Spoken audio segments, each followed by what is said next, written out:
Hey everyone, Laura Snow here with the Red Cliffs Desert Reserve. Today we are out at the Mill Creek Trailhead, the location of the turkey farm fire.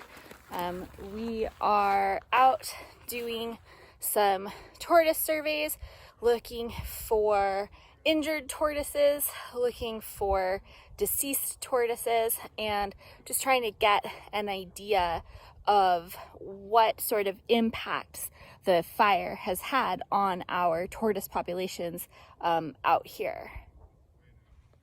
Okay, so we're going to clear this area of the burn scar first from Mill Creek Wash to Mill Creek Road. We'll go east and west, zigzagging back and forth, going north, and then we'll rotate and come back down on the other side of Mill Creek.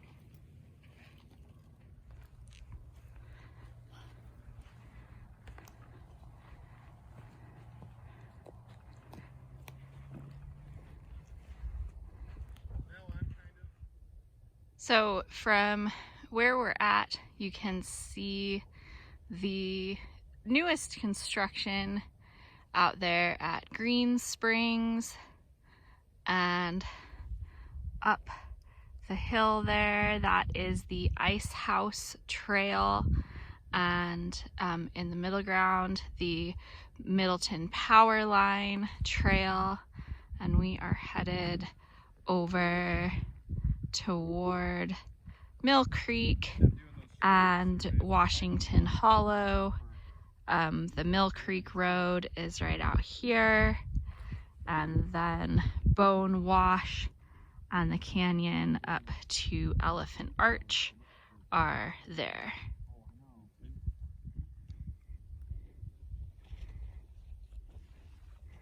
But there's nobody home. Nobody in it. Has it been excavated since the fire? Not that I can tell. It's an older burrow. Okay. But they're definitely out here. We're going to find one eventually. That's so cool. So we have a live tortoise here in the burn just off the Mill Creek Road, and we even found egg shells. So it is a female tortoise.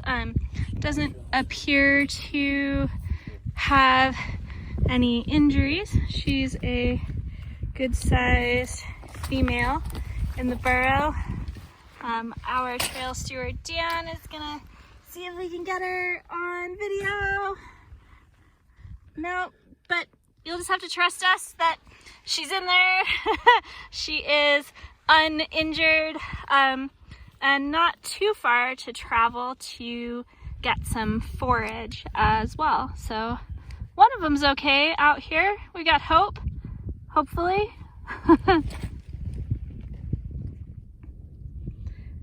We are quite a ways up into the burn scar here, and thought I'd talk a little bit about what all burned. So we have a lot of plants like this creosote here that I don't think is gonna make it. It's not thoroughly burnt, but it's pretty crispy. But all over the ground, the grasses that we had here were invasive species of grass. So they're actually not part of our native ecosystem. We have different types of mustard and different brome grasses, really fast growing spring annuals that suck up a lot of the water and then die really quickly. And they've really altered the face of our ecosystem. So this ecosystem was not fire dependent before the introduction of a lot of these grasses. The plants that were here prior to the introduction of these native species, you know, if there was a fire, lightning caused, it would strike in one spot and would burn up you know, a few of the plants right in that area, but these huge destructive like swaths of fire really weren't things that you would see. But now that we have this complete ground cover from the invasive grasses, fires have just been able to become a lot larger and a lot more destructive. And one of the problems with having this fire now, and just like the fire that happened in 2005, the fire burns through and our native plants don't come back from the fire. They don't need fire to propagate like larger like coniferous pines and things like that. Once they are burnt, they're done.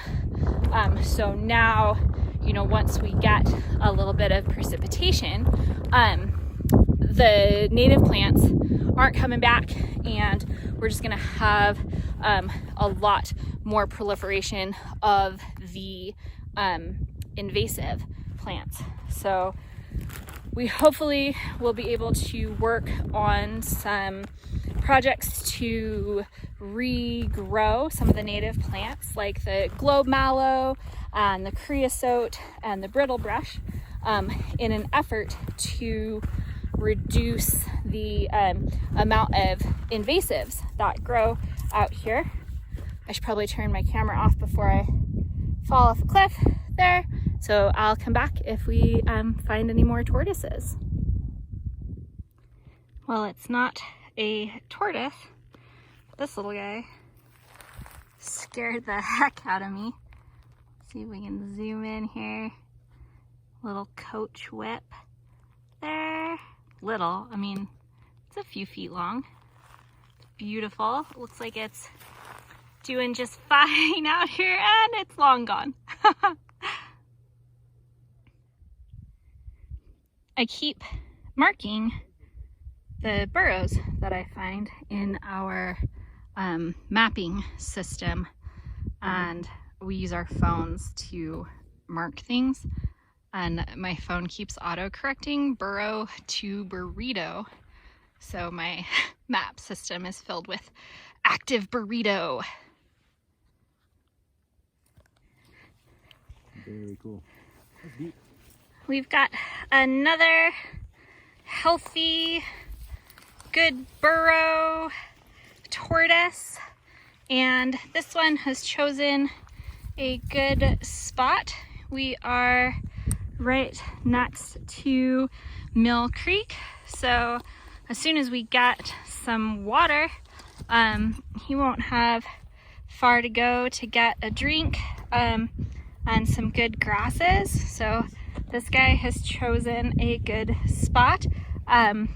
Did my best to get a photo, but he's probably a good 10 feet into this burrow and doesn't look like he's going anywhere anytime soon. So you'll just have to trust us that there's a tortoise in that burrow and that he's doing well.